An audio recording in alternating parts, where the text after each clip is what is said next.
How great would it be to get up close and personal with the beauty industry heroes we love and admire, and to ask them, how did you learn to do what you do? I'm Chris Baran, a hairstylist and educator for 40 plus years, and I'm inviting all our heroes to chat and share the secrets of their success.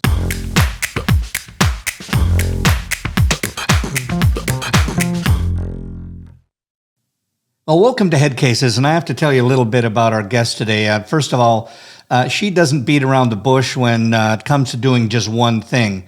When she does stuff, she jumps in with both feet. Besides working in the salon, she is a global educator for Redken, a Sam Villa ambassador, and a Redken Mizani Texture Squad member.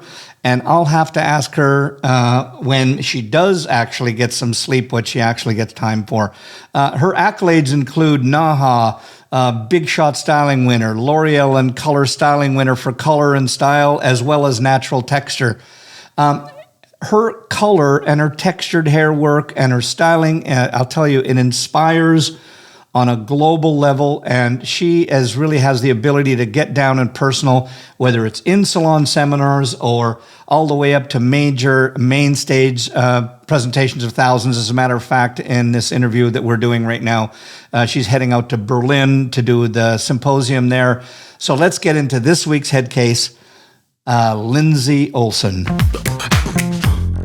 Well, Lindsey, first off, welcome to Headcases. It is just an absolute pleasure to have you on here, and we spend so much time on the road together and doing all the things that we do at the exchange, and we always have a little bit of our alone time in here. But I'm just really excited about having you in Headcases, and just so I get a chance to just chat with you and find out all this great information. So, Lindsey, first off, just welcome to Headcases. Great to have you on board. Oh, Chris, this is super exciting for me. You have no idea. You're a huge part of my career, so I am thrilled to be a part of this today. Well, listen, I always ask this of everybody that comes on board, because I have this philosophy that you either fell into becoming a hairdresser, which I did, or you kind of knew you wanted to be it all along, and all your path leaded from when you were a child forward into becoming a hairdresser. So I just what's your hair story? How did you get involved? What's the drill? I definitely just fell into it. I was 16 and needed to get a job, basically, is where it started. And I was like, where could I work? And I was like, a salon would be cool, I think. I think it'll be fun. I knew nothing of the industry. I didn't go to salons at that point. I don't even think I got my hair professionally done yet. But I just was trying to find something that I would fit into, like that I would like. And I started working at the salon as like a shampoo assistant at 16. And that salon was incredible. And I instantly fell in love with the industry because of that team. So here's the way I kind of feel that and you tell me, is I think we've all been to thousands of salons, and you see that there's a culture in it. And it can be whatever culture it is, but it seemed to me from what I'm hearing, that yours had more education driven, and I think that creates that community that is that. Would you put that as part of what drew you in, or is that what the kind of the vibe of the salon was that made you want to jump into it? Yeah, this team it felt like, one, they were like going to classes, they had classes there, and I knew nothing of the industry. So like, I was like deer in the headlights, like, what is going on? I'm like, what do you mean they're going to Vegas for a show? And then I would see educators come in, and the team worked like a family. Like, it was a energy that I never had experienced before, let alone was I like, think about it, I was 16. So to have this like energy and like family vibe, yeah. And it was super, fast paced and nice, but like, and at the time too, the salon was like so nice, but they weren't rude. They just were nice. And they were giving these experiences to their guests that like I never even knew existed. So I definitely was like, this is pretty amazing. I had no idea it was even possible. And they had me right away. I was like, I have to be a part of this. Even though I knew nothing about doing hair, I definitely had a lot to learn. So did you want to give a shout out to them? Like, what salon was that? What salon and where? Oh yeah, this is Amato Hair Yeah, Amato Hair Design, and I started in Frankfurt, and I stayed there for like 5 years, all the way through cosmetology school, and they're still in existence today. They still a Redken Elite Salon, and yeah, they were amazing. They were an amazing team to be a part of. And the only reason I even left was I felt like I didn't want to say I worked at one place for my entire life. I felt this like itch to like I should probably work with other people. I did regret it when I first left though, but I just felt like I should try working with different people because I was 16 and then I was like 21 and I'm like, I should probably try other teams. It wasn't even like I felt dissatisfied with them. I just felt like, is it weird to stay at the same place? And I'd already got, I was taking Gus and everything like that. But I will say I missed them immediately, and which was a good lesson to learn. I was like, they were an amazing team, and it's not, like you said, we go in a lot of places, and I'm sure our guests feel the same way. It's the energy, it's the culture, it's the vibe that you give. It's not just the hair; it was everything else. Yeah, bingo. Yeah, yeah. I mean, and I think that's the thing is that the clients feel it, we feel it, and I think that's what draws. I mean, for anybody that's listening and watching out there right now, is just to think about your business that you have. That not only brings in the customers, but it brings in the new talent because they see the vibe and they see the energy that's out there. And we all, I mean, we can go 10 ways to Sunday right now about how much money that there is and opportunities that there is for earning in our industry. But and one of which is kind of the photographic end. So like, so I'm going to kind of jump in here because you obviously started off in the salon, you got a good go, you traveled and got some experience at different salons. But what was the jump that took you to, okay, I'm working in the salon, I'm doing good work, I love what I do, but I'm going to try this scary thing that I've never done before called photography. What was kind of that jump that took you into the photographic side? Yeah, you got that right. It was scary. I think at that point, like I knew nothing of it, and I was like, I wanted to experience it, hair competitions as well as like fashion week and doing photo shoots because like I didn't know anything of it. So I'm like, I need to try it out. I need to do this, and I will say too, if there's anything that also totally pivotally changed my career, it was the fact that not just those photo shoots, but styling hair, showing what your skill set is was like the gateway to everything. So it was like, okay, I'm working in a salon, I'm doing this, you know, I think a lot of guests too ask like, oh, do you do fashion week or photo shoots or editorial work or have you ever done that? And it's kind of like, I think everybody should experience some of that as a stylist to like see what that side of the industry is. What I love about you is that you're number one is I think it's your commitment to hair. Number one, and number two is I remember doing we've done a couple of shoots together, and I remember one particular time, and I think this is so critical that you do what you love to do, and you just said, I love long hair, I love coloring long hair, and I love dressing long hair.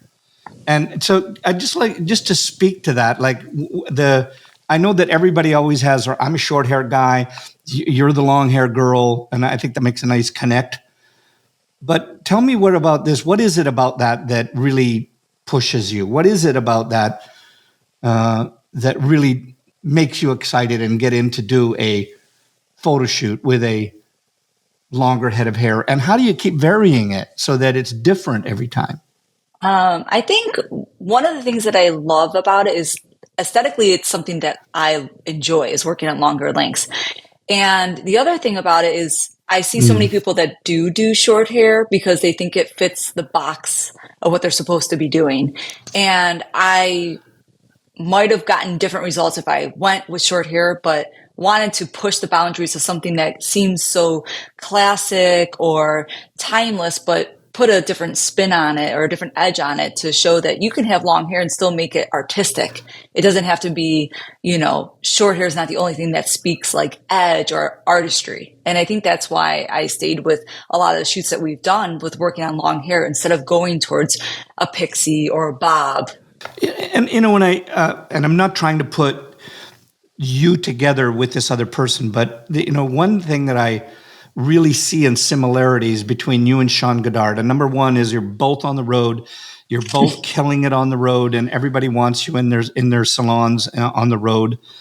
But what I think that and correct me if I'm wrong about this, because I was having a conversation with somebody about you the other day, and I was saying what I think that makes you so attractive to all the people in our industry right now, and why they want to learn from you, is you have this incredible ability to take work that can be done. It's salonable hair, gorgeous, but done with a flair and a little bit of difference. So it's not, what I love about your work, it's not necessarily rainbow, even though you can have rainbows mixed in with it. Yeah. Can you kind of speak to your taste in that manner? Yeah. Well, thank you for the compliment. And I do admire Sean, and I think he's fantastic too. I think it's never been easy to like always just own your style. And as the career path goes, definitely you're pushed to maybe do something different. But I think what's so important now more than ever is to just, if you love a certain aesthetic, to focus on that and not to be worried about comparing. So for me, it's something that just suits my aesthetic, my style.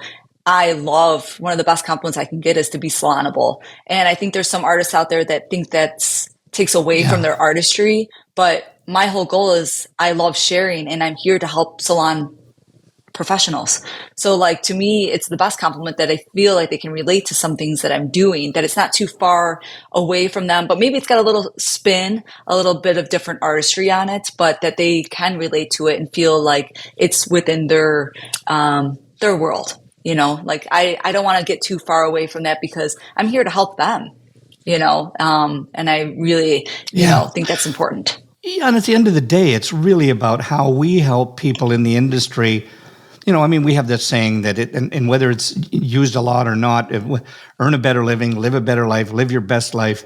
But at the end game, Lindsey, it's really about how we help people make money for themselves and their family, isn't it? Mm-hmm. It's about what do we do that can get them out of a rut, or take something that they can do that they feel comfortable with, but they're willing to push themselves a little bit with. And that's what I love about the techniques that you do, particularly, and I'm just going back to, I think it was like 2 shoots that we did ago, and you just had that beautiful long head of hair, and the way that you took regular color, like when I say regular color, I just mean blondes and browns and, beautiful shades, but then you punch it with something that's really, like an in your face, but not for the whole head. Yeah. Is like, how do you put it together? So do you do swatches? Do you do palettes? How is it that you come up with those formulas, or a pattern that you would use for a shoot? I mean, and the things that you would do in the salon. Well, first, I can't take all the credit. I've learned so much from working with yourself on shoot, and knowing that it doesn't always have to be super complicated to make something really good. It's seeing like, if we've done a shoot and seeing like just moving one little piece of hair change the whole look, and less is more. So it's like seeing how, like, if I'm working with blondes, but then I put like some pink and just like a little bit of, green, or something that like has that catches the eye differently, but it's not like in your face. It's subtle, but it still has like some attraction to it. And I definitely learned that from working with other people. It's like seeing what works. When you try to do too much, it's, look at a makeup artist. If you do too much makeup, too much hair, it's overdone and the message isn't as strong. Where when you can do something that's a little bit, I don't want to say soft, but it can be, but then there's just like a little point, something interesting. To me, that's something that I'm attracted to. Like, it's something that inspires me, is like seeing something that can be so powerful, but it's not like so overdone. Yeah. And I think there's a word, I'm going to use the word, and for people that are listening or watching right now, my intent is not to insult, but I think there's there's a saying that I'm familiar with it. I don't know if the rest of the industry, or even, I'm sure you heard it said before, but hairdresser hair. Mm-hmm. And I think there's a difference in there, when, like, what the work that you do is classic, and it's tasteful, and it has those colors and those elements in it, but it's not so overbearing that it's like blow up in your face. Mm-hmm. And I say to this, as I was judging a the Australian Awards for Apprentices just the other day, and it was really interesting and seeing how these apprentices would put their work together. And there was some that just did beautiful commercial work and explained really well, and it stood out a mile. And then the next person would do a really extreme haircut and then try to put as many different radical colors in there as they possibly could. And to me, it's like, I don't want hairdresser hair to be offensive to people, but I think that you've got to pick something and make that the predominant. Could you kind of speak to what your feel on that is? What, like, when you see something that's too much or too little, et cetera? What's your thoughts on that? I think it's, I think some people go that way because if they get creative freedom, they're trying to not check all the boxes.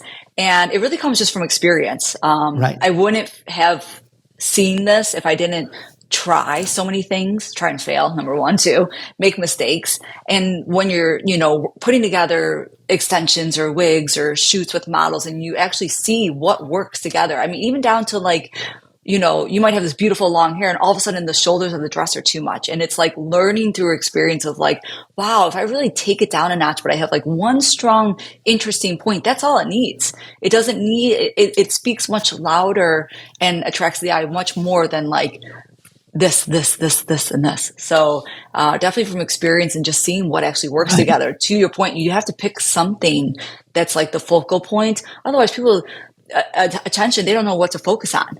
Right. And if anything, your message then gets lost instead of being stronger.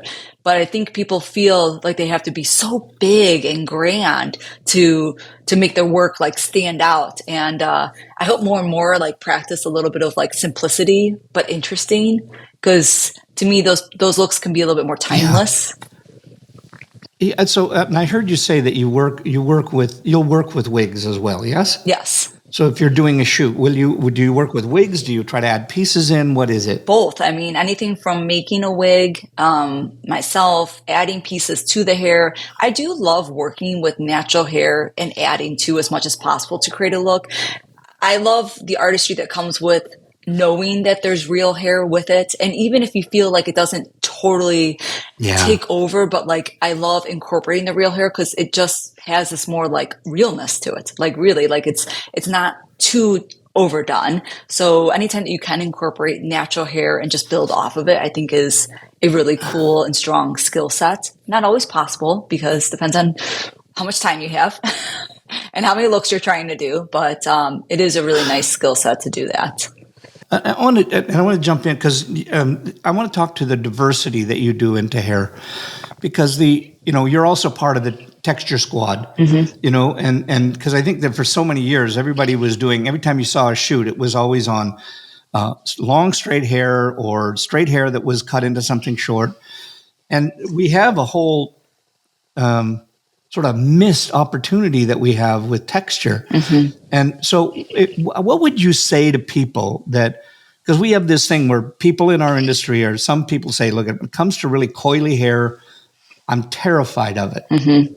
What would you say? What would your advice to people that are sitting back and just letting all of this money, experience, fun that goes along with doing textured hair? Yeah. What would you say to them? What would you advise to get them to get started in it at least? I have a lot to say about this, but some of the biggest things I would say is I understand the fear and the insecurity and the lack of confidence, because if you don't have hair like that, it's natural to feel not as qualified or knowledgeable. And we're, as hairstylists, everybody wants to make their guest or model feel beautiful, and nobody wants to feel like they're doing it not right and not feel confident in it. So I don't really understand where that comes from. My biggest advice is to learn how to work on all textures. To me, I'm almost embarrassed that I went so far into my career without being as confident as I am now, because the way I look at it is I am here to do hair. All hair. And the reason I got into working on all textures, because it literally felt like my I'm like, this is my responsibility to be knowledgeable and confident. I had no idea it would actually take me where it did career wise, but I just did it because I felt the responsibility of a professional stylist that I should be able to, no matter who sits in my chair, no matter if I'm in a salon or a shoot or a fashion week, that I should know this is part of my career. And on top of it, to your point of the money, it's the most creative and professional when you feel that no matter who sits in your chair, you got it. It is like full circle, on top of the fact that it is the most rewarding thing to give guests with higher textures that have had less great experiences in the salon, a really good experience. Yeah. That's a lot, I know. Okay. I'm out there, I'm listening right now, and I've watched you on stage, and I've seen you do the work. I've seen your work. I've seen you do this incredible work in a photo shoot, just taking somebody's natural hair and making it incredible. And let's say I'm that person listening right now, and I'm terrified that I might make a mistake on that hair because I've not done it before. Yeah. What would you tell me to do? I would tell you to find a model, a person that you feel comfortable making a few mistakes around.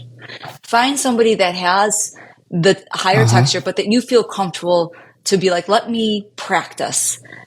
Take a couple classes too, but find somebody that you feel that you can be a little bit more open with, because I'll never forget the first few times that like I brush tie coily hair. Like but I had to be in a state that I was not going to be too hesitant, because I was so scared that it would offend somebody or make a mistake that was going to like detriment my career. But you have to dive in. So, get a model, get a colleague, a friend, and practice. Because once you start getting more confidence that way, then when it comes to a model or a guest, you really have to come from experience. Like, yes, there's amazing mannequins that Pivot Point have all textures, but you really got to get your hands on a person. On a person. And would you agree that sometimes just talking to that person that has the natural texture and asking them what they do? Oh, yeah. I'll never forget. I remember when being in, and again, for my Canuck Head fans, in Victoria, British Columbia, and doing hair, and I had some clients that had this incredible curly hair. And that was in the 80s when you would wrap on perms, and it was like imagine a gray rod perm, but done perfectly. Oh, wow. And I remember this incredible girl coming in, and then I could never get her hair to look like she did at the end. Mm-hmm. And one day I finally just said, look, you do your hair way better than I do. Mm-hmm. Could just do your hair. Mm-hmm. I want you to do your hair, and I just want to watch what you do. Yeah. And the first mistake that I made was I applied product the way that I would do to straight hair, and I didn't put enough product in her hair. Whereas she went in and slathered this product in her hair, and I watched her do it. And I just went, well, look, I could do that. And that's just so simple. And all I had to do was ask her. Yeah. What are some of the learning experiences that you've had in that vein? Definitely similar and on the opposite side. So I definitely have learned. I have a guest of mine that we literally share hot tips, even down to like packaging. I put products in color bowls to scoop them out of color bowls because packaging doesn't work. Because to your point of how much product I'm putting in. So like I have some guests that like we're so comfortable that she's like, oh, I would use it like this. It needs to be in a tub. And I'm like, I know, we should have everything in a bowl because that's how it works. So, it's having the relationship that you are open to learning from each other. Cause like Corey will share with me hot tips that like I didn't think of, from her perspective of doing it. I would also add that at some point in the journey, you also have to know that you're going to have things to share, even if they have the texture that you're learning on. Because I remember I got to a point where I would do that. I would start to feel like if I was working on a guest or a model that had high texture, and if I would ask them, I'm like, oh, do you diffuse your hair? And if they said no, in the beginning, when I wasn't as confident as I am now, I would start to get nervous, like, well, I need to diffuse her because we're like, that's what we do.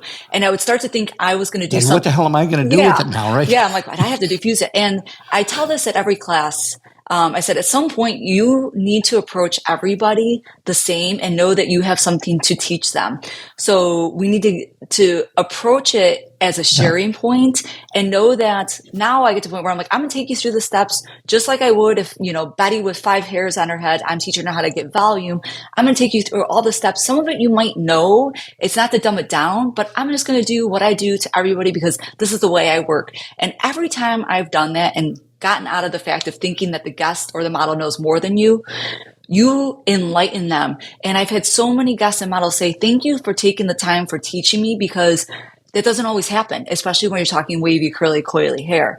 And you'd be surprised on how much you can share with somebody, even if they have a really good regimen of how they do their hair and how it looks, that you might enlighten them and share something that like changed it for them.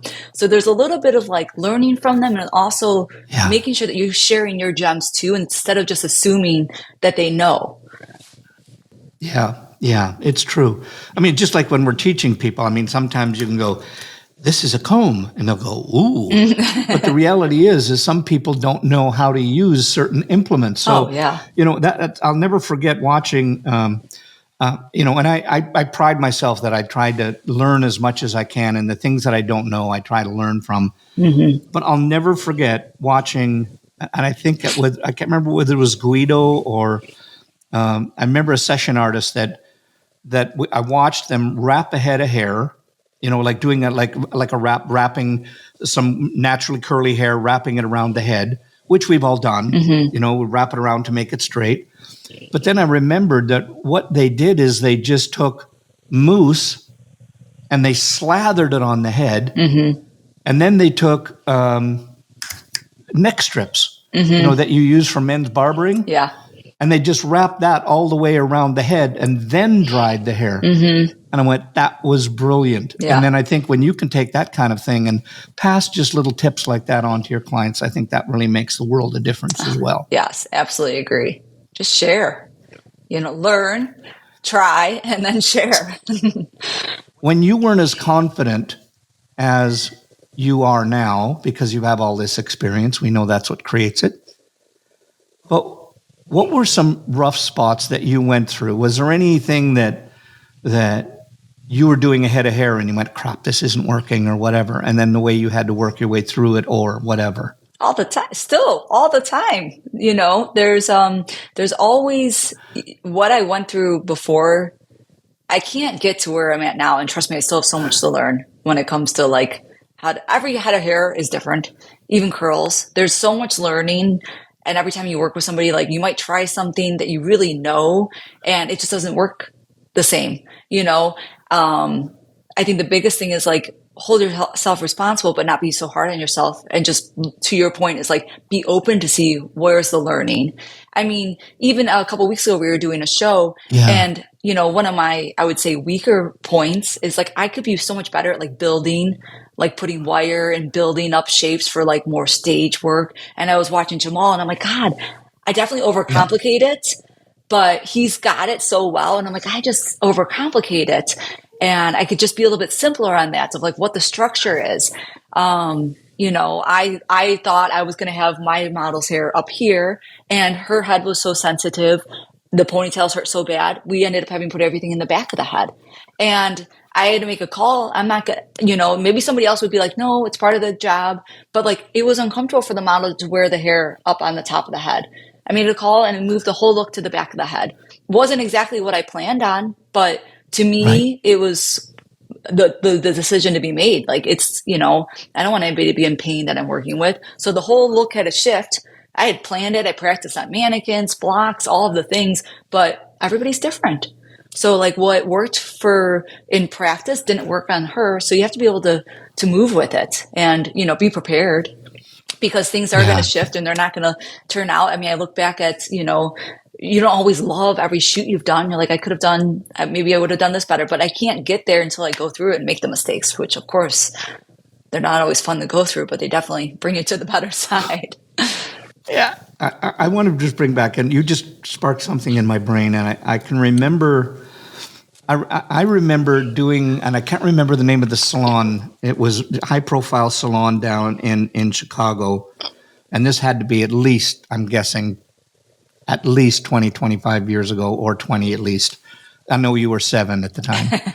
And I know I think you were just getting into the business, and you were doing some of the color that we were doing at the show, et cetera, at the in this classroom. Oh, I know which one you're talking about. And I kept watching you. I kept watching your progress as you went through the network. Mm-hmm. And then I remember, and I forgive me, I don't remember the first photo competition that you won, but I can't remember whether it was a L'Oreal Color Trophy or a L'Oreal competition that you won. Mm-hmm. And you came in first in it, and it was just, the work was beautiful. And then it just, your career just blossomed after that. Mm-hmm. Now, what would you attribute that to? Number one, I want you to think about that. And then how do you think that just by entering those competitions or pushing yourself or whatever, how do you think what did that help you along with your career? How did that help advance it? I think to the first point, entering, I remember I worked with somebody and it was like, let's not make this about hair competitions because that's a whole nother side of it. I can't even imagine my career without hair competitions. Not for winning. I remember the very first shoot I did by myself was entering NAHA. And I did become a finalist, but it was the very first shoot I've ever put together myself. And it wasn't even about becoming a finalist. I'll never forget the feeling of walking away from that shoot. I remember, I'm kind of like a crazy person where like I practice things a dozen times and I stand there and I go in that really crazy creative cycle where you love it, you hate it, you love it, you hate it, you love it, you hate it over and over again. And I work super hard. And I think people don't realize like how hard you sometimes have to put the work in. Like you got to try, you got to get yourself to the point where you're frustrated, and it's literally part of the path, and it sucks and it doesn't always feel good. But I remember after the very first shoot I did, I'll never forget the feeling of literally walking out of the set. I was like, it was life changing. The connection that me and the team had, seeing like, and trust me, the first couple of shots of the work, it wasn't working. Like I had practice and practice and practice, and I'm like, oh, it's not working. And what happens when you do a competition, you put yourself through this like process of trying something different, learning along the way, making mistakes. It has nothing to do with like, of course it's amazing to win and be a finalist, but like the growth that happens as a stylist that works behind the chair, you just can't get that without putting yourself out there through competitions. I can't advocate enough for entering competitions because, to your point, I completely agree. My career totally shifted after doing them. But it's not just about people getting to see your work. It's how you will then work at your work, how much effort you'll put in to do things, to try things, I love salon life, but I think a lot of stylists should invest more into competitions. I think it helps stay inspired and energized in the salon if you get to work with other people and push your skill set outside the salon. I always say, get outside the salon to stay in the salon. Like you have to do these things. And this is what makes them, when you go back to the salon, even feel more exciting and like playtime, because then you could talk about the shoot or the competition or the hair that you did. It definitely helps stay energized that way. This episode is sponsored by the Salon Associate Accelerator from trainersplaybook.com. Are you struggling with the time and cost of associate training? Do you feel like your salon is running you? We'll get your associates on the floor, all with 90% less time from you, so you can get back to building your business. Get them world-class design, finishing, color, and client care skills they'll use every day for the rest of their career, while you focus on realizing your vision. Go to trainersplaybook.com and get the Salon Associate Accelerator. And now, back to the show. What would you say I think when I watch people at shoots or just in any situation, people are either when they're in stress mode or I'll give you the scenario. Things aren't working. It's not working quite right. Stress is kind of hitting you. Do you work better in that environment, or do you work, does it hurt you when you're in that environment? It's not, I don't No, let feel, me re-ask that because I don't think I asked that correctly. I think like do you operate when the stress hits and the kind of the shit hits the fan, things aren't working? Do you find that that pushes you into optimal mode, or do you find that it sets you back? Some people it does, some people it doesn't. to be honest, it sets me back, but I know it will be better that I go through it and figure it out, because I personally work really good, like in my studio by myself, practicing, trying. But to the point, just like I said, the story about the model and not working, you can only get so far by yourself. So it stresses me out. I feel like it sets me back, but it is literally part of the growth. Like you can't always have it totally planned out. And this is one thing I speak a lot to other stylists Right. is that moment when I used to think if I can't get the hair to work, it was because I wasn't good at doing hair. And it's not that. You have to see that everybody's face shape, head, body is different. And you could plan something out to a T on a block, on a mannequin. But the skill set then comes with when you work on that Yep. model, how you can shift it. That's where, you know, you have to learn to let go, and you have to see what's happening there, and like what you might have planned on. It helped you get there, but then you just have to like move with what's happening there. And I tell people that all the time. I'm like, don't beat yourself up on it that you didn't do good hair and you're not able to make it work. You're able to make it work more when you let go and you see what's happening in front of you. That's actually the skill. Yeah, and yeah, I love what you said there. I think that's just absolutely critical, and I hope people are writing down some of this stuff that you're saying, because I think there's a couple of things. Number one is you just need to be able to let go a little bit. Mm-hmm. And then number two is just ask somebody around you. You know, I can remember numerous times being on a shoot and it wasn't working, and I went, damn it, I got to make this work. It's, you know, it's my reputation on the line, and I better be able to do this. Mm-hmm. And then I screw it up, and then I'll say to somebody, what would you do? And then they go, ugh, and they mess it up, and I go, shit. Yeah. There it is right there. And that's all I had to do is just let go Mm-hmm. and just judge it a little or whatever. But so, and does that happen to you? Do you find that sometimes you just have to let go and get other people involved? How does that hit you? I couldn't agree more. I try to tell and shout it at the rooftop as much as I possibly can how valuable it is to work with other people, how much you need to share, work with other people. You will learn from everybody else that's there besides just what you want to do. It's one of the reasons why some of the classes that we do, we partner them up, the workshop that we do here in Chicago, on purpose. I want them to work with each other. There's been times that I'm like, God, so took the hair and flipped it upside down. I would have never saw it, because as much as I say let go, it's very easy for us to get stuck with like thinking I'm going to keep trying to make this work, just trying to get to work, or somebody else has a totally different perspective. I owe so much of my career to everybody I've worked with, because, you know, I'm so grateful for so many people that are so humble. There's no ego. And, you know, when we've done shoots together, everybody's there to help each other get a shot. And it might be just flipping the hair upside down that you didn't see coming. It might be moving one piece. There's so much value to working with other people. I mean, even that very first shoot I did, I wouldn't even have had my team if I didn't ask Chris Sorby for recommendations. Like, you know, I hope more people reach out and ask for help, because nobody's doing it by themselves.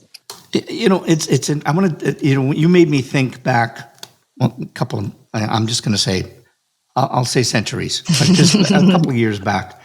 And I remember being in our salon in Victoria, British Columbia, and we had a great team there. And I anytime that somebody had a thought, you know, they were just saying, look, I'm wrestling with an idea.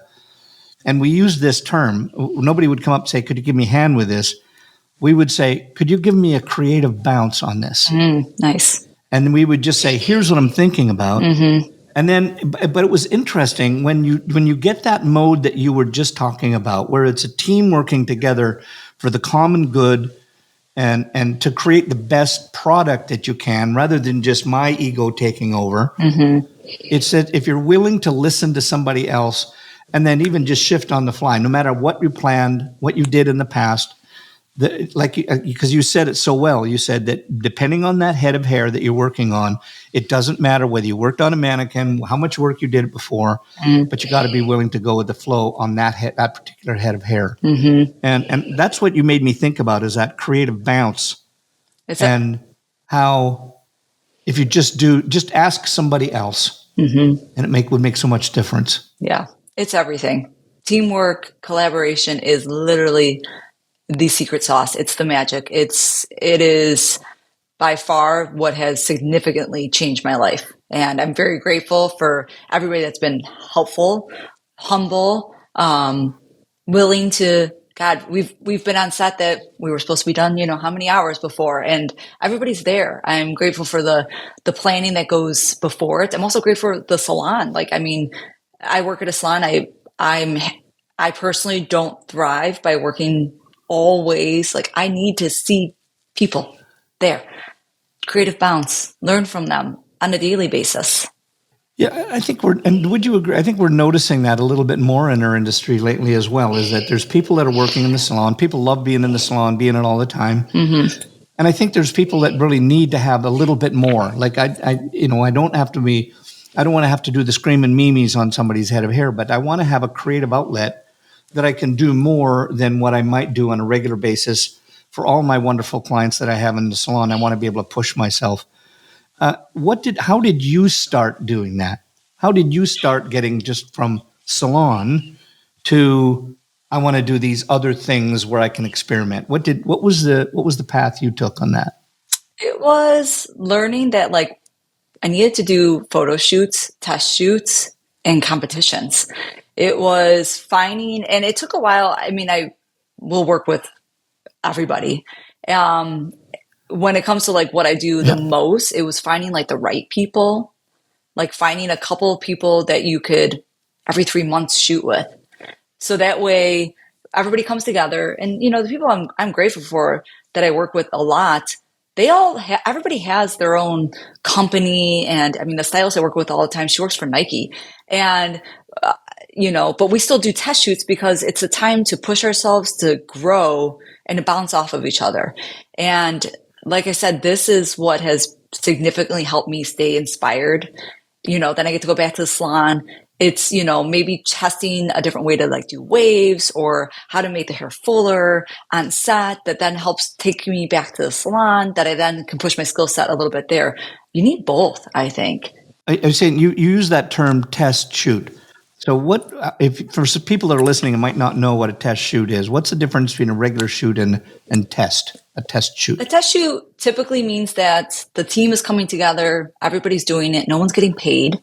They're doing it to try things, to create their own looks. And the advantage to this is, like I said, you could have stylists that work for huge brands, but when you are working for somebody else, it's somebody else's shoot, right? Sometimes you're there and you're not, you are, yes. You're showed up and you have to do good work, but it's their plan. And when you have to come up with your own plan, I feel like it pushes your skill set differently, makes you more prepared to then go shoot for Nike because you tried more things. But I'm so grateful. I mean, I've done test shoots that I didn't like the hair. I'm like, oh, I learned from it. But then that way, when Redken hires me for a shoot, or if I'm doing a NAHA shoot, I've gotten some other experiences that aren't going to happen on the mannequin, and they're not going to happen in the salon, but then they're going to help all the other avenues. So everybody's coming together to create together.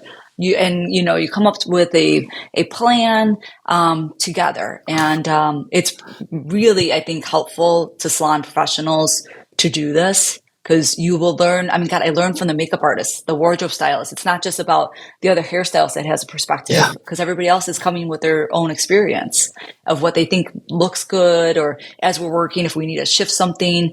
And it's showing up and being open to hearing what everybody has to say.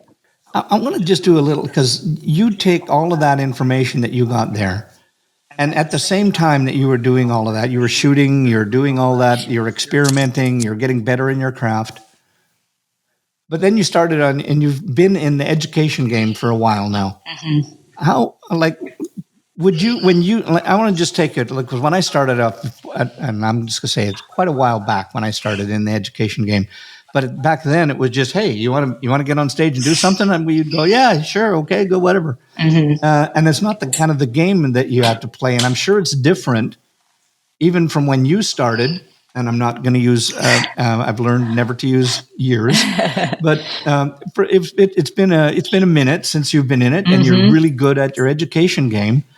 But what made the shift? What was the shift that you said, okay, good, I've done all this stuff. Now I want to start teaching? Um, I I honestly wanted to be, I started teaching, and this kind of, I feel like sounds, it has evolved. I'm going to say this. I wanted to be really great, and I wanted to be really great for my guests. And I had no idea in the beginning what education really was. I was like, if I teach it, I would be a great resource to the guests and to my salon. I'm like, okay, I would really have to, it made me realize like, if you teach it, you got to be really good and you're going to have to learn it all. And I'll never forget, I remember in the beginning, before I got into education, I was going to classes, and I was like, how do I keep this going? How do I do more? How do I do more? And I'm like, I have to do it myself. I mean, if you would have talked to me a few years ago, I would have never, I mean, Chris, you have seen it. I have changed so much. It has completely changed me, who I am as a person. I never would have imagined that I would stand on global stages or had any of the opportunities that I had. I just wanted to be good and help, be a good resource, be a good stylist. And now I can give you a million reasons of why education is important to me. And it has evolved in the path that it happens, because you don't just get popped up on a stage in the beginning. Thankfully, that would not have been good. It's interesting, isn't it? And because I think I'll speak to anybody, whether they've spoken to one person and had to stand up or 10,000 people. It's kind of mix of an adrenaline rush with absolute fear, isn't it? At the beginning, the first time you do it, you're terrified, yet excited, and you're exhilarated, yet your little voice is talking to you. But I think that the end game, it's just literally what can you do? What can you do to help to change somebody else? You know, and I think if you take on that MO, that look at all I want to do is I've got some information that you don't have, and what's the best way that I can get my information across to you? And I think you have that incredible ability of just be able to speak from technique, and then, but also be able to, I've heard so many people talk about feeling, and that's all they talk about. So they can't get the technique across. But you have this incredible ability to be able to teach technique, but to give the feeling that goes along with it at the same time. Was that something, does that come to you? Have you always been able to do that? How did that come about? Well, thank you for the compliments. I guess it's just part of how I as learned all the years too, is how important it is to just be yourself, which, trust me, we've had many, I've definitely had many struggles of like finding what's the best way to be myself. And the more that I can remember like the shift of like taking, like calming down and being like, this is just how I would be. My energy on stage, yes, I can still bring it up, but I'm a different personality than somebody else. But knowing that when you start to realize like how much you can help people by truly being yourself. And I think because I am in a salon still too, I have the feelings like the minute that I realized that I could help somebody behind the chair with anything, it was life changing. It was like when you started to have some people tell you that you help them, I almost like you never really know how much of a difference you're making. And, I will always still feel like this, like surprised that I can help. But the minute that you realize you are helping, the more that I just want to help in so many aspects, even to the point of like, I'll never forget the feeling of like when I started doing like bigger shows and stage work. I'll be honest, as much as it was for the audience, what I also felt like was so powerful was like the fact that I was also going to help the other artists go be on my team. Like I remember being the support artist, and when I was like, oh my God, I'm so excited to not only share what I know can help somebody, but I also want to share my experience as the lead artist to help the support artist so that they have an amazing experience, so I can help their growth as an artist. It's like the biggest full circle package that you can have for me. Is like, I'm like, oh my God, I get to help salon professionals as well as my team if I stand on the stage. Like, it's crazy. I'm like, and yes, scared, but like, know that this is, it's almost like I don't want to, when you realize that you're capable of doing this, and you like owe it. Like, I feel like not everybody has the the opportunity, or maybe the, not just confidence, but like, I guess the motivation. Cause I mean, I really just, God, if me holding my comb can help Yeah. somebody work better, stay excited, you know, like when you find out that like small things that you're doing are helping somebody stay passionate about their career or change their career and enlighten them, it is crazy. And all you want to do is that more and more and more. Yeah, and I what I love that you just said is about, I love how you put it as a full circle, that you could remember being that person that was helping out backstage, on stage, and because I think that there's a couple of things that are in there. We spend so much time thinking, we have this saying about always focus on them, meaning the audience. Mm-hmm. But then we have two things that we have. We've got a great opportunity, as you just talked about, is if you can help the audience, but then that kid that's helping you out and Mm-hmm. probably doing it for a pittance Mm-hmm. could make way more money than like a kid that's in the salon could make 10 times more just working behind the chair.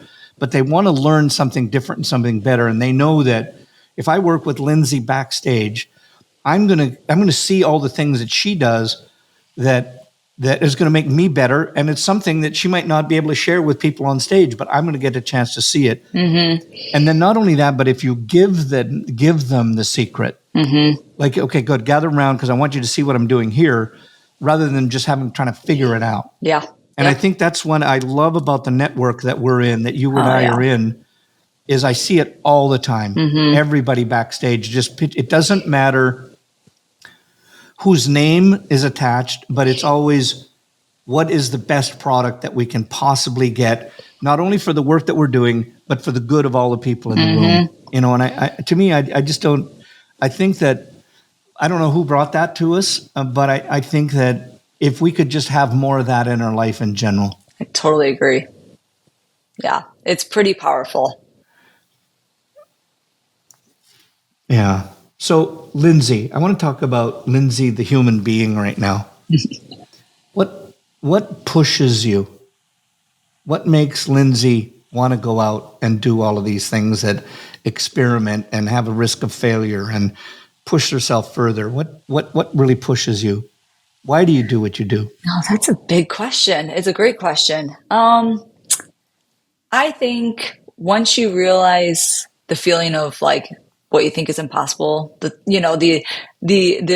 phrase everybody's like, think about what you have now and you only dreamed of it, and now you're like, it's seeing the evolution of what you're capable of if you just work hard enough and try. And going through things like achieving things and realizing if I just push myself a little bit farther, who knows what other opportunity I'll have, who else I'll meet. And I think it's, to me, I'm like, I'm supposed to help. I'm supposed to serve. And the more I push myself, the more opportunities I push myself to do, the better hair I can do, the better facilitation skills I can acquire, the more opportunities I'll have, the bigger reach I'll have. And I know this. I know Yeah. and I thought my entire growth happened the way it was supposed to. I talk to a lot of artists that are just in a really big hurry. And I can think back to like when I was just driving like 4 hours, 5 hours around Illinois and teaching, just about the product. And I thought it was amazing then.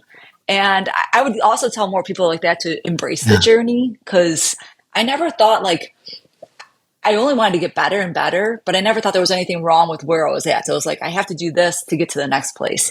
And the better I got at those little workshops, Right. and I got to do bigger workshops, and the more that I tried different things, the more opportunities came. And if you keep doing that, who knows? I had no idea that I would end up where I am, or what else is coming next. I know I'll keep trying, and I know it helps you Yeah. to learn, to gain inspiration, to meet more people, to meet globally, to network. Like even after today, this is going to make me so fired up that I got to talk to you today. You have been a huge part of my career, and it's like, seriously, opportunities like, I mean, one of my very first big shows that I worked was Symposium, your main stage Symposium. God, I'm not going to say what year it was. And I remember that too, thinking, and as a support artist, I just wanted to do such a good job, like making sure everybody was ready, even sweeping the hair off the stage at the Yeah. right time, making sure you weren't in anybody's way. I just want to do a good job. And I hope more people like want to do a really good job and reward themselves for it. I also embrace the mistakes that are happening, because you have no idea what else is going to happen from you just trying and putting yourself out there. Even what I got out of there is just to take the risk, and unfortunately, I see so many people that are out there that they look at what you and I and other people do, and they say, I would love to do that, but they just are so afraid of taking the risk. Yeah. Was there something, and I want to just speak to that, because there is risk, and you're going to screw up as we go along, and you're going to do some things right and some things wrong. But I mean, let's face it, you've evolved through this process, and you've grown to be one of the big wigs that are out there, and I use that term with the greatest endearment. But is there something that along the way in your evolution process that you wished you wouldn't have done? Like, is there something that happened, something that along your way, something that you did, something that was a part of the plan, and you did it, and you wish you didn't do it? Was there something like that happened in there, and why? That's a good question too. I remember a program I did where and it all comes out to have been the best thing because I learned from it. It's a different kind of mistake. Like, I thought I was set up for a program, and the venue and everything was much larger than I thought. And those were the moments that I remember, like, I thought I showed up prepared. But I wasn't quite prepared for what kind of venue I was at. I showed up too small, too safe. And, that one sticks with me for a lot of reasons. One, just realizing like how you can grow as an artist, knowing your, skill set, pushing yourselves to maybe do things that fit the venue differently. But I think like at the time I was probably scared of like making a mistake, which of like the hair I was doing, like stepping out of my comfort zone. But like looking back, I'm like, I should have, because it needed it.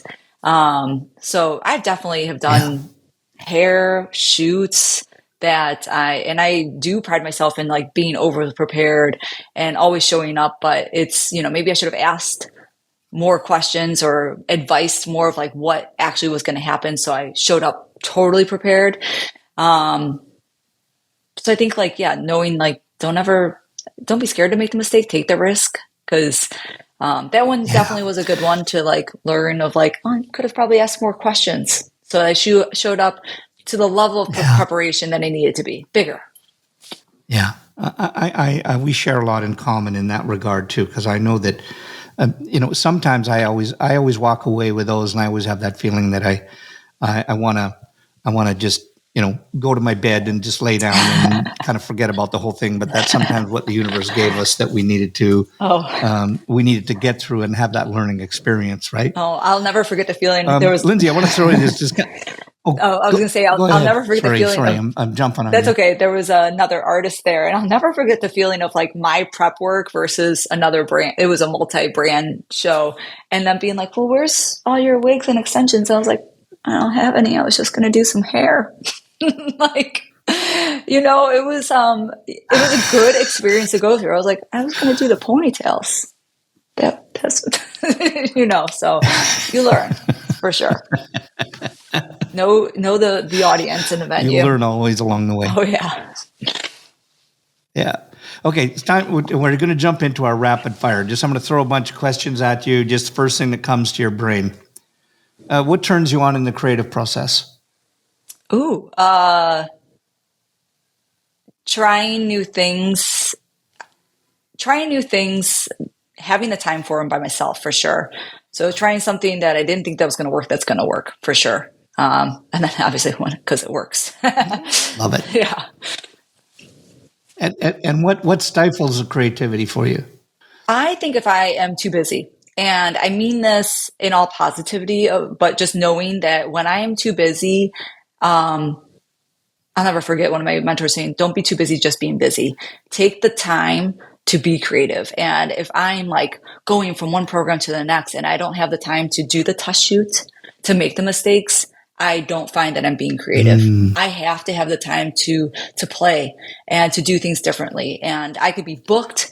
I could have classes every week. I could be booked in the salon. That to me slows down my creativity because I'm not taking time to make those mistakes and try something different. In life, what do you dislike the most? Winter. Winter. I live in Chicago too. A true Chicago native. I know.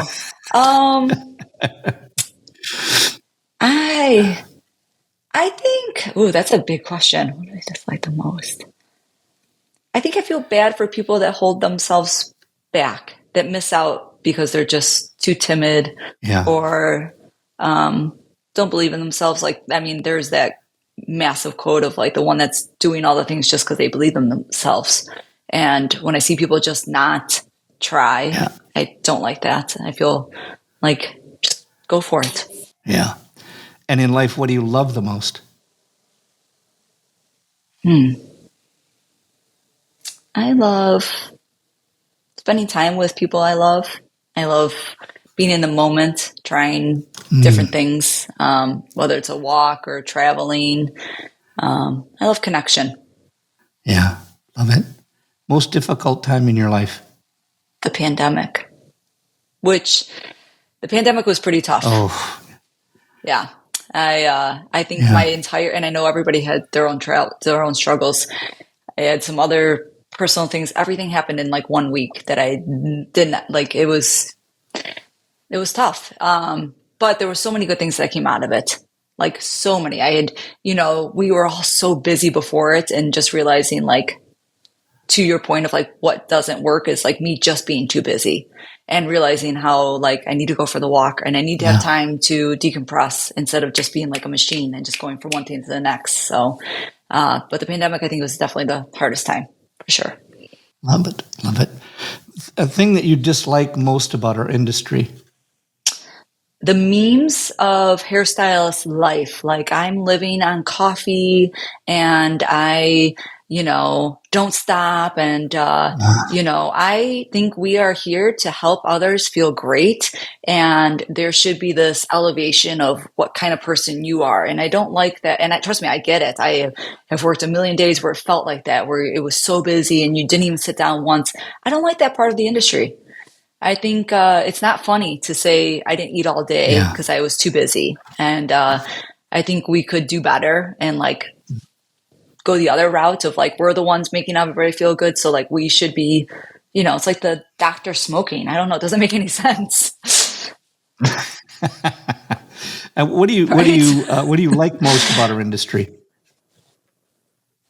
How many options there are. My God, you could work 1 day a week, 3 days a week. You could travel. What is considered work, going to a show in, another city, collabing with people. There's not one way to do this. There is studios, there's commission, there's hourly, there's departmentalized. There is so many options in this industry. I don't know any other job like this at all. Yeah. Proudest moment of your life? I don't know if I could say one. I'm very proud to be a part of Redken. And I know that it is, if there's something that has changed my life the most, it's the brand, because between the people and the opportunities and the traveling and trying different things and meeting different people and working with different people. I mean, I can't even imagine my life. I can't imagine my life without it. And I had no idea it would even do that at all. Yeah. No. Amazing. Very proud to be a part of the brand. Yeah. Which living person do you admire the most? My parents. Love it. It's funny how that comes up. I talk to but they are the most selfless. Yes. Yeah. They are the most selfless, live in the moment people, happy, giving. Something that people don't know about you. I went to raves for a very long time. You what? Went to raves. Listened to a lot of techno. Love it. My techno geek girl there. Okay, good. A month off. Where would you go? What would you do? Everywhere. Africa is high on the list. I have a lot of friends in Australia and I haven't been there yet. And I'm dying to go there and set up a class. I know this is so work related, but I would love to go there and set up a shoot and a class with Ben Martin and Cherie from Bixie Color because I love working with both of them. And we need some time like that. So, yeah. Love it. Love it. Your greatest fear? Dying in a really sad way, like not adventurous, like a car accident. Like I try to be very fulfilling life, and I don't want to go. I don't want to go by just like getting hit by a car in like the suburbs or something sad like that. I hope I like. Yeah, I want to like fall off a mountain or something. At least like I was like going for life. But if like somebody texting ends up taking me, I'm going to be pissed. You know, like I like to live a little bit more than that. Your favorite curse word? Ooh,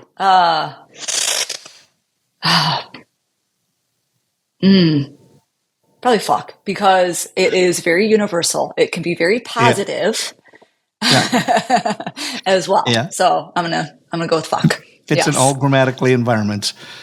Your favorite comfort food? Ooh, potatoes. Love it. If you could change one thing about yourself, what would it be? My overthinking. Maybe chill out on the overthinking sometimes. Something in the industry you haven't done, but you want to. Ooh, I have done like a lot of, braided extensions. Like I've done a few. So like I would do more like other styles of extensions, box braids or things like that. I think would be kind of cool. More texture. Love it. If you had a one do-over, and I won't take if I didn't do what I did then, I wouldn't be who I am now. But if you had one do-over, think something you could do over in your life, what would that be? I think I would try to, I did some solo traveling, which was amazing, but I think I would maybe try to have gotten a family member to come with instead. Because I've seen some pretty amazing things that I traveled by myself because it just worked out that way that I went by myself and I wish to share it with family. So. Love it. Okay, tomorrow you couldn't do hair. What would you do? I would teach. I would teach. So whether it's, I think I would teach from experience so far, whether it's not just doing hair, but business, salon life, traveling. I wouldn't mind maybe sharing more travel blog tips. And if I really couldn't do anything with hair, I would do something with food, like how to cook. I do love cooking, so something with that. Okay, last question. Well, I want to do this, and I'm going to ask your last question. If people want to get a hold of you to book you in to do a class or to do anything, how do they get a hold of you?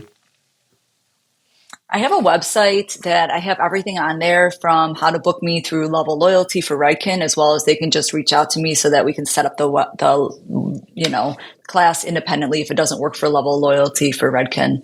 And I think it's important too because as much as like Instagram and TikTok are great, I think a website's pretty helpful because not everybody's on social media. So a website which has all the information there so that they can book me even through Level Loyalty. Good. Okay, last question. If you had one wish for our industry, what would it be? That everybody feels like they can work on all textures of hair. That would be like, like we need stylists to feel confident on it. We need guests to be able to walk into every salon, and it to feel safe. I think, there's a lot of like fear. People don't want to say the wrong thing or, be judged. And let's just make it easier for people to learn on higher textures of hair. Let's not judge them for not knowing. They just don't know. Not everybody knows. I've worked on guests that have coils that they don't know how to work on their hair. So it's okay if you don't know. Let's take down the pressure of it and just help each other so that, no matter where you're at, that everybody that comes in your chair, you have a very creative, to me, it's like you would be the most creative. You ain't going to get bored. I have waves, I have coils, I have short hair, I have long hair, all in a day. Then this is how you stay energized. It's not as great as it is to like really be good at lived in I blondes. know. At some point, you're going to get bored. Let's do it all. Let's keep it professional and creative and do it all. So that's my message. Lindsey, as always, I always enjoy our conversations we've had, and this one was just between you and I especially appreciate this one. So I just want to thank you for your time and energy and taking away from your busy life to help to share with our people on Headcases. So, Lindsey, thank you so much It's for an being a part of this. It's an honor, Chris. I can't say it enough. I hope you know, but I'm going to tell you, you have no idea how much you have impacted my career. I mean, I have learned so much from you, from facilitation to hair. I mean, I have gone and prepped for shoots to learn from you. I will do it again in a heartbeat. You're so humble and generous with your knowledge. And sometimes I think back, I'm like, I should have watched more. I should learn, like, you know so much. And I am very appreciative to have known you and been working with you, and I can't wait for more. And I hope people know that, like, take initiative, like, ask. Like, I'm always like, I tell people all the time, I'm like, you can come shadow, you come to a class. Like, I wouldn't be where I was if I didn't have people like Chris Baran show me how to do things. I had no idea how to make the wig or do a wig wrap, but because somebody was helpful enough to show me, then I learned. I definitely don't know it by myself. So thank you so much for having me. Thank you for so much for your knowledge that you've given to the industry. I can't imagine the industry without you. So there's so many people that can say the same thing, that you changed their life. So thank you so much. Lindsey, you're too kind, and I thank you very much. And one more time, just thank you so much for being on Headcases. I really, really appreciate you. Thank you very much. My pleasure.